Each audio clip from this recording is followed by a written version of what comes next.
Okay, now what I've said about China does not necessarily apply to the year 2018. The Chinese, throughout much of their history, discouraged technology and discouraged innovation, and as a result, they found themselves falling behind. They wound up being partially conquered by Japan. Then in World War II, Japan almost took over them, and had it not been for help they got from the United States and Great Britain, Japan might have taken over them. Of course, Japan, with all respect, took on too much. When Japan tried to conquer China and the Philippines and India and Australia, they didn't get all those places.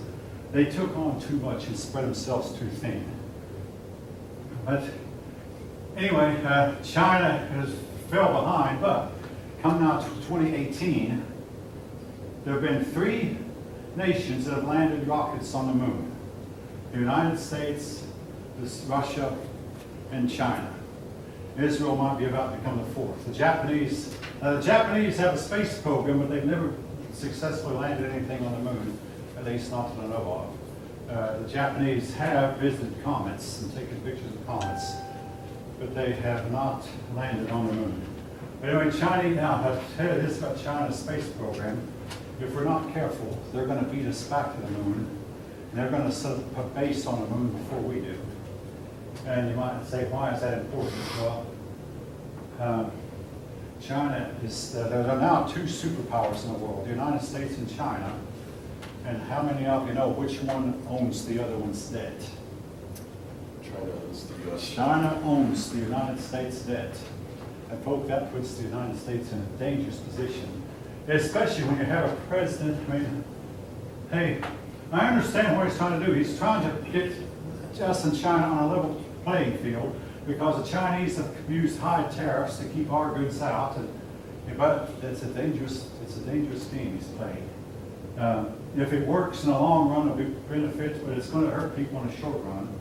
It's like the strike. A lot of people get hurt in the short run, but in the long run, you might be glad you did it. It's a dangerous game it's playing because China owns us. All right, Japan, Korea, and Vietnam. Chapter 11. These were the nations that were heavily influenced by China. All right, look on the map. Here's Japan, here's Korea, and here's Vietnam. Interestingly enough, in the 20th century, the United States fought wars involving all 3. But they looked on China as being the middle kingdom. All right, Japan first. Japan has been compared to Great Britain, in that Great Britain is an island off the coast of Europe. Japan is 4 islands off the coast of Asia. Japan then has had its culture strongly influenced by Asia, just like Great Britain had its influence by Europe. But both countries have been able to develop their own unique culture in that they are separated by a body of water from the mainland. So Great Britain has never been quite like the rest of Europe, and Japan has never been quite like the rest of Asia. Japan consists of 4 islands, and I'm going to write them down here. Let's see. Here it is.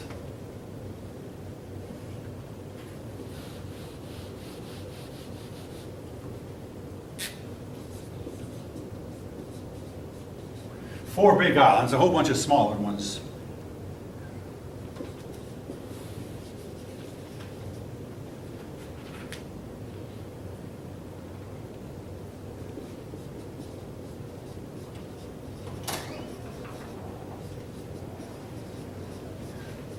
Four main islands.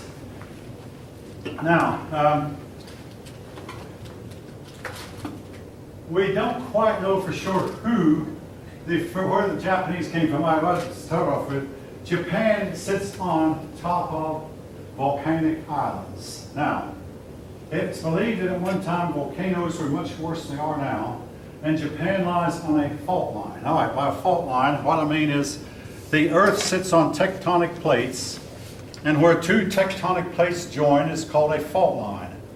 But because Japan sits on a fault line, Japan is capable of having heavy earthquakes. The last one occurred as recently as 2011, and it killed hundreds of people. They had another earthquake in 1923 that did some serious damage to the city of Tokyo. The Japanese, though, are resilient. They're capable of bouncing back. And even after losing World War II and having a lot of their cities bombed, they were able to rebuild and bounce back. And they've been able to rebuild and bounce back after the latest earthquake, but they're subject to earthquake. Now, the Japanese soil is very rich. Now, folk, I've only heard this one time. Haven't heard it since, but when our astronauts brought back soil from the moon, we took some of this moon soil and tried to grow crops in it. Not crops, grow for a food plant. And the moon soil grew better than Earth soil does. The soil from volcanic ash that's spewed up from a volcano deep in the earth is better soil, topsoil, than the soil that we find normally on the top of the earth. Why that is, I do have an opinion, but it's more of that opinion might be more suited for a theology class than a history class at state school. So I'll leave it. But anyway, and I wonder what would happen if there was a movie that came out talking about growing potatoes using Mars soil. I wonder if Mars soil would not grow better than Earth soil would. I'll leave that for now. It's a little bit off the subject, but not quite. But again, Japan's soil is rich. However, the soil is very, very mountainous, which makes farming very extremely difficult at best. And only 12% of Japanese land is arable. That is, capable of being arable means capable of being farmed. What this means is that throughout its history, Japan has had to buy a lot of its food from abroad, and including today. And one of the problems is they buy a lot of their food from the United States. The United States is one of about 6 countries in the world that until now has produced more food than it needs and can sell a lot of it abroad. But they keep a high tariff on it. And again, that's part of the trade war, part of what our present president is trying to fight. He's saying, hey, you put a tariff on our goods, I'm going to put a tariff on yours. Time will tell if he's right, folk. I don't know. Anyway, now,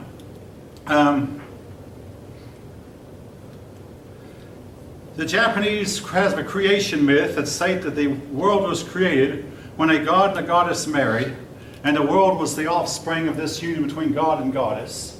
And a lot of people have believed this, but what makes the Japanese creation myth unique is they are the only advanced culture that still believes in such a creation myth. All your other advanced cultures have abandoned it, but the Japanese still have it. The Japanese religion is primarily Shinto. It's called Shintoism. But I will say this, though, too. The Japanese are the least religious people on the face of the earth. They have a whole lot of persons who do not admit to any God. But Shintoism, among other things, it's called for strict obedience to the emperor. And among other things, it said that the emperor was divine.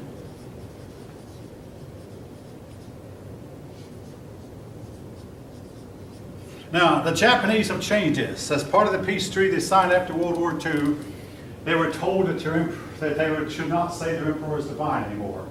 Now, about the Japanese emperors. Okay.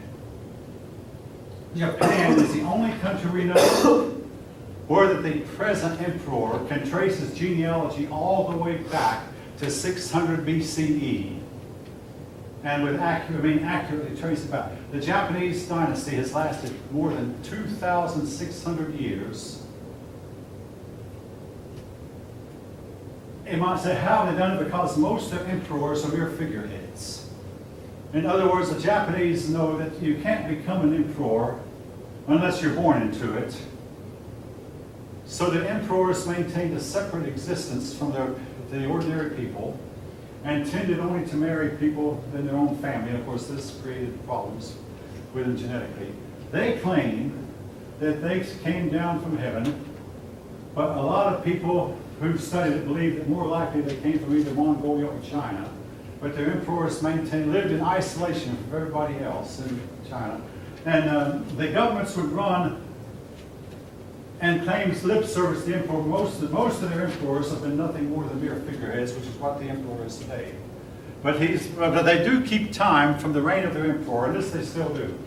So the present emperor, I believe, took over around 1989. That means he's in the something like 29th year of his reign, so it's year 29 in China, in Japan right now. The other emperor, his father, lasted as emperor some 50 years. Emperor Hairi, he was the emperor. He was the last of the World War II leaders to die. But anyway, they had believed that the emperor was divine for many years. Now,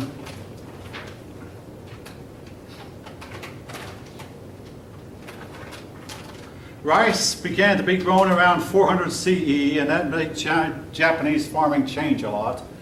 Unlike the Chinese, well, maybe the Chinese do some of this too, but the Japanese, if you know anything about growing rice, you have to grow the rice plants underwater for a time. And you have to work the rice by wading in the water. Well, the Japanese decided that, hey, while the rice is developing, we can put koi fish, and if the koi fish is related to goldfish, we can put koi. And that way, when it come harvest time, we'll harvest both the rice and the koi, and that way they have a meal that consists of both koi and rice. Koi are not the tastiest fish to eat, but they are edible fish.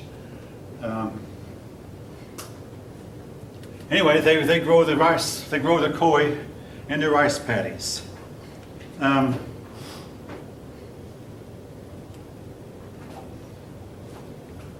Japanese at one point set up a constitution that called for unquestioning loyalty to the state. Now, folk, this is more important you may realize, because when World War II broke out, there were three countries, big countries, that called for unquestioned loyalty to the state. They were Japan, Italy, and Germany. And guess what? They three got together to try to take on the whole world. And Russia would have joined them, except they Hitler turned on Russia. And it cost them the war. But Germany, Italy, and Japan, all three of them believed in strong loyalty to the state, unquestioned loyalty to the state. Now, if you study the history of Japan, it works somewhat like a pendulum clock. At times, they had a strong central government, and then the central government became corrupt, so they would go back to having the power reside in the nobles, the villages. This is called, of course, a feudal system, but they went from a strong government to a feudal system, and they go back and forth. When the people got tired of having too much strife because of the feudal system, they go back to having a strong central government. When a strong central government became corrupt, they'd go back to giving the power, taking power away from the central government, giving to the lords. And this has been a continuous argument in our own history, who has the most power, the federal government or the states' rights. We even fought a 4-year-long war over that issue, and the federal government won. There came a time in Japan's history where that the state got control of all the farmland. This is pure, simple socialism. This was what the Russians and the Chinese tried to do. But the state got control of all the farmland, and that meant every farmer was reduced to a yeoman farmer or a peasant farmer. A peasant is a term used, and it's used throughout a lot of history to describe a person who farms but does not own the land he farms on. That's a general definition of peasant. Person who doesn't own the land, he has no chance of ever getting it. They did copy China and they set up civil service exams, but only a person of noble birth was allowed to take it. The nobility would start fighting among themselves, as I mentioned, and when they did, the people would demand more centralization.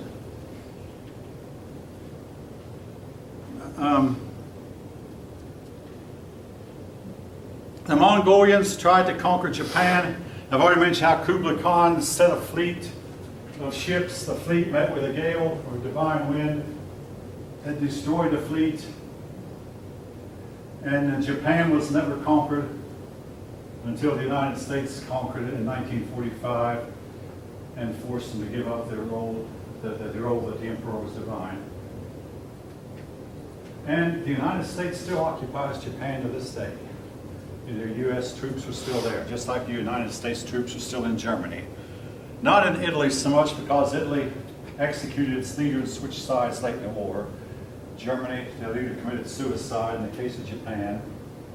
Their real leader, Tojo, fled to the hills, and their emperor was allowed to remain emperor. Again, as part of Japanese tradition, they wanted to keep their emperor.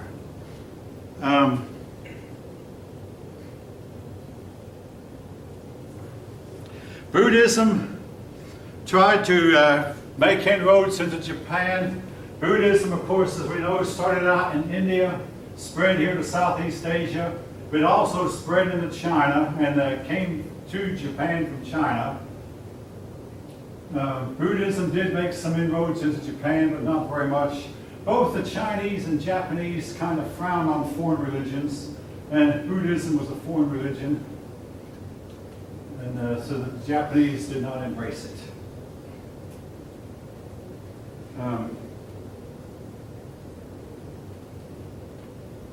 Anyway, now 2 other diseases came in from China also, measles and smallpox. Smallpox has been a big factor in world history.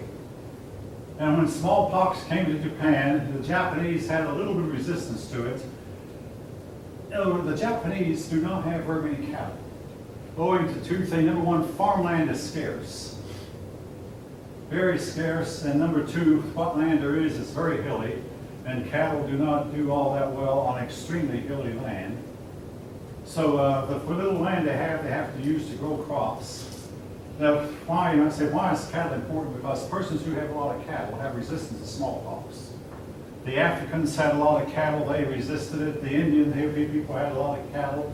They didn't kill them and eat them, but they had a lot of them. They resisted smallpox. Europeans had a lot of cattle, and they had some resistance to it. But the Japanese did not have that many cattle, so when smallpox hit, it did a lot to reduce the population.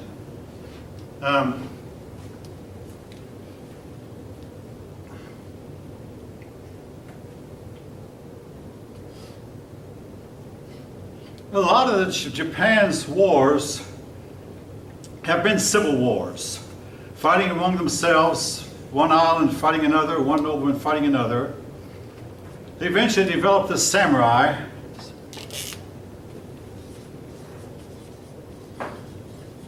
Samurai were mounted horsemen, like the medieval European knights, but unlike the knights, they used bows and arrows. Now, folk, unless you know how to do this, don't do this.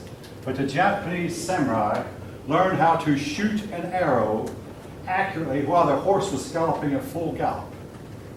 Now, again, unless you're trained at this and learned it from a child, don't try it. It's a trick you have to learn from the time you're a child. And generally, if you have to come from a family who's trained in it also. And young boys started learning it as early as 5 or 6 to get your horse to go at full gallop. And then try to, without holding on to anything, try to shoot a bow and an arrow at full gallop. And again, it's a dangerous thing to do for persons who aren't trained in it. But this is the samurai. Horsemen, like the European knights, but the European knights fought with swords and spears and shields. The samurai fought with bows and arrows.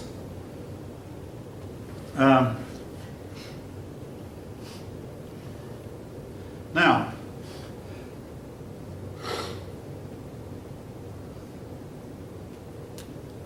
eventually, Japan allowed its peasants to take the civil service exam, even though a lot of peasants did not know how to read or write, but the ones who were smarter did learn it, and some of them did pretty well on it.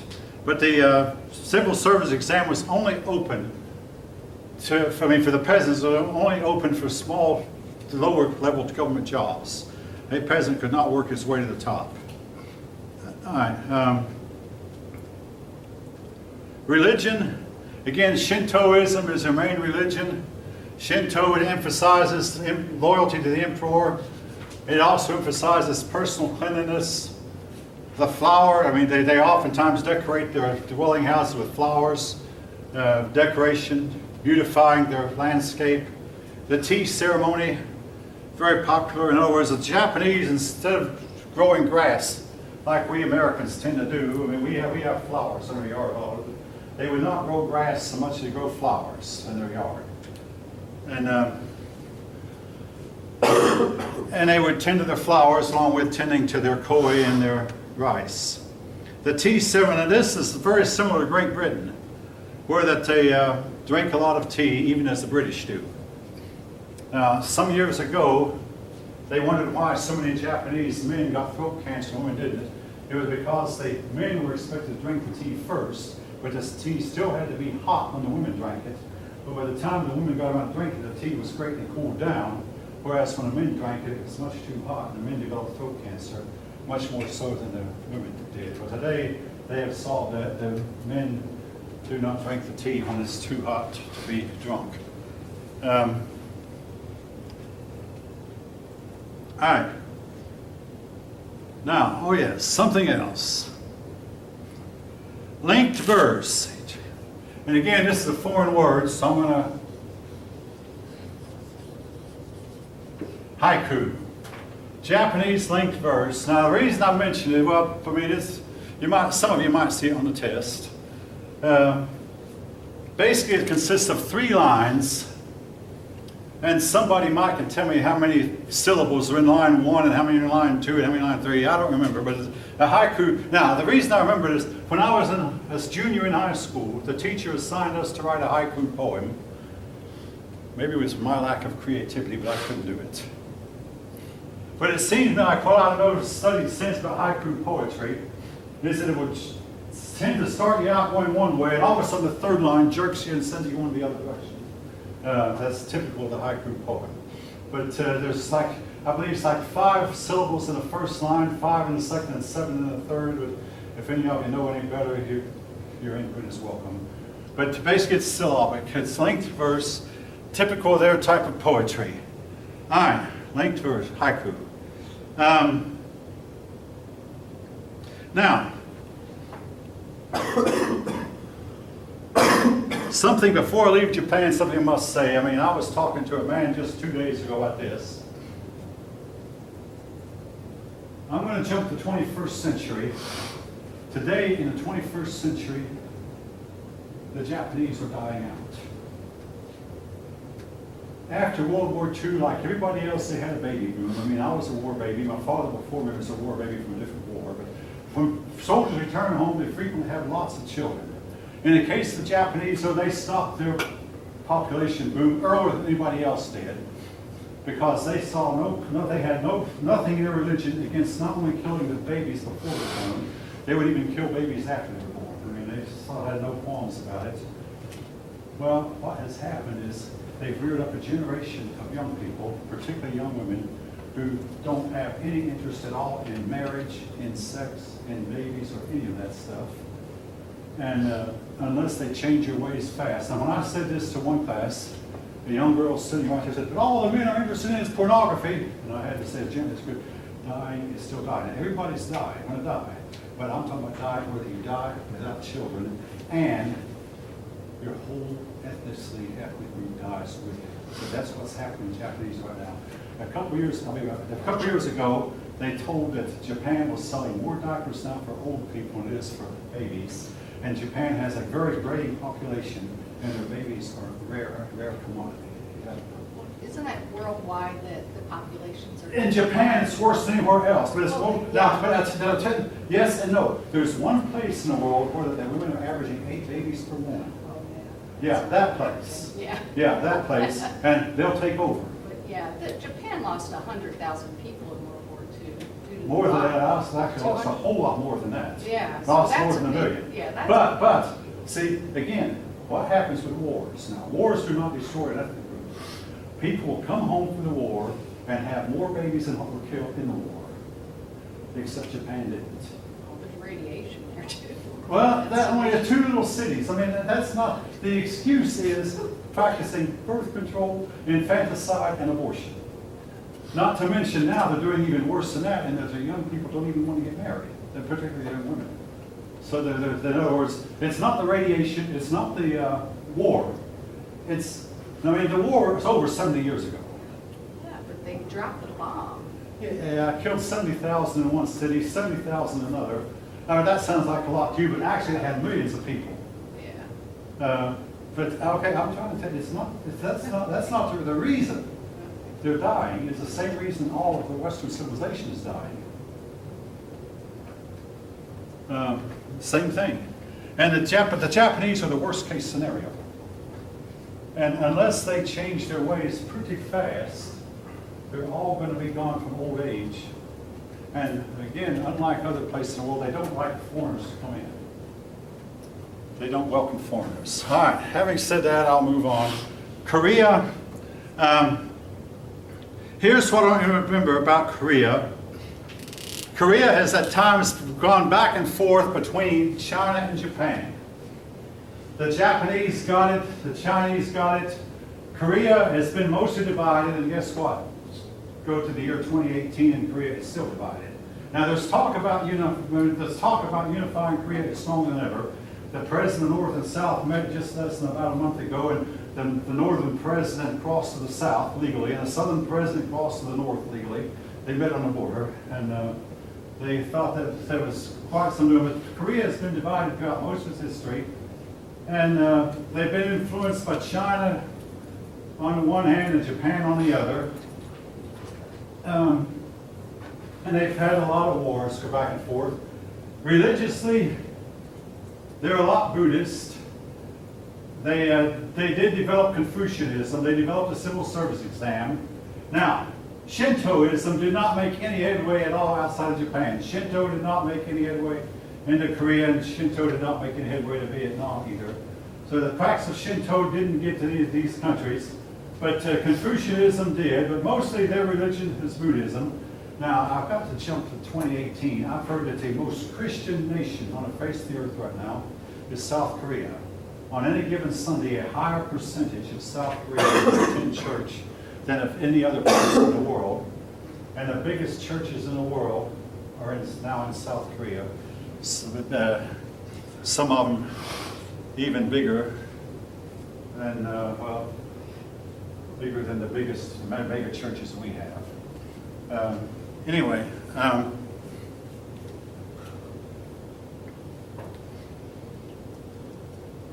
from time to time the Koreans would rise up and drive out the Japanese, sometimes they'd drive out the Chinese. But, the name Korea comes from one of their dynasties, the Koryo dynasty, from which we get the name Korea. Now, one of their nations, I'm not going to require you to know much more, but I do want to remember this because I've made reference to it 3 or 4 times already. Took land from the rich and distributed it all evenly among the poor. You all know what I'm about to say next. It didn't work. But again, folk, we're trying it over and over again. Albert Einstein said the height of stupidity is to do the same thing over and over and expect different results. You want to take wealth from the rich and redistribute it among the poor, but this time the results will be different. No, it won't. And they bought down, well, the government that tried it was the Silla government. They took land from the rich, distributed among the poor. The Silla government collapsed, civil war ensued.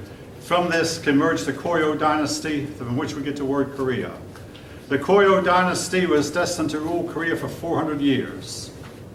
All right. The Mongolians forced the Koreans to stay on their toes, and this made the army very powerful in Korea. Korea is also known as the Hermit Kingdom. They've isolated themselves from the rest of the world. All right. Persons who study race, I don't like the word race because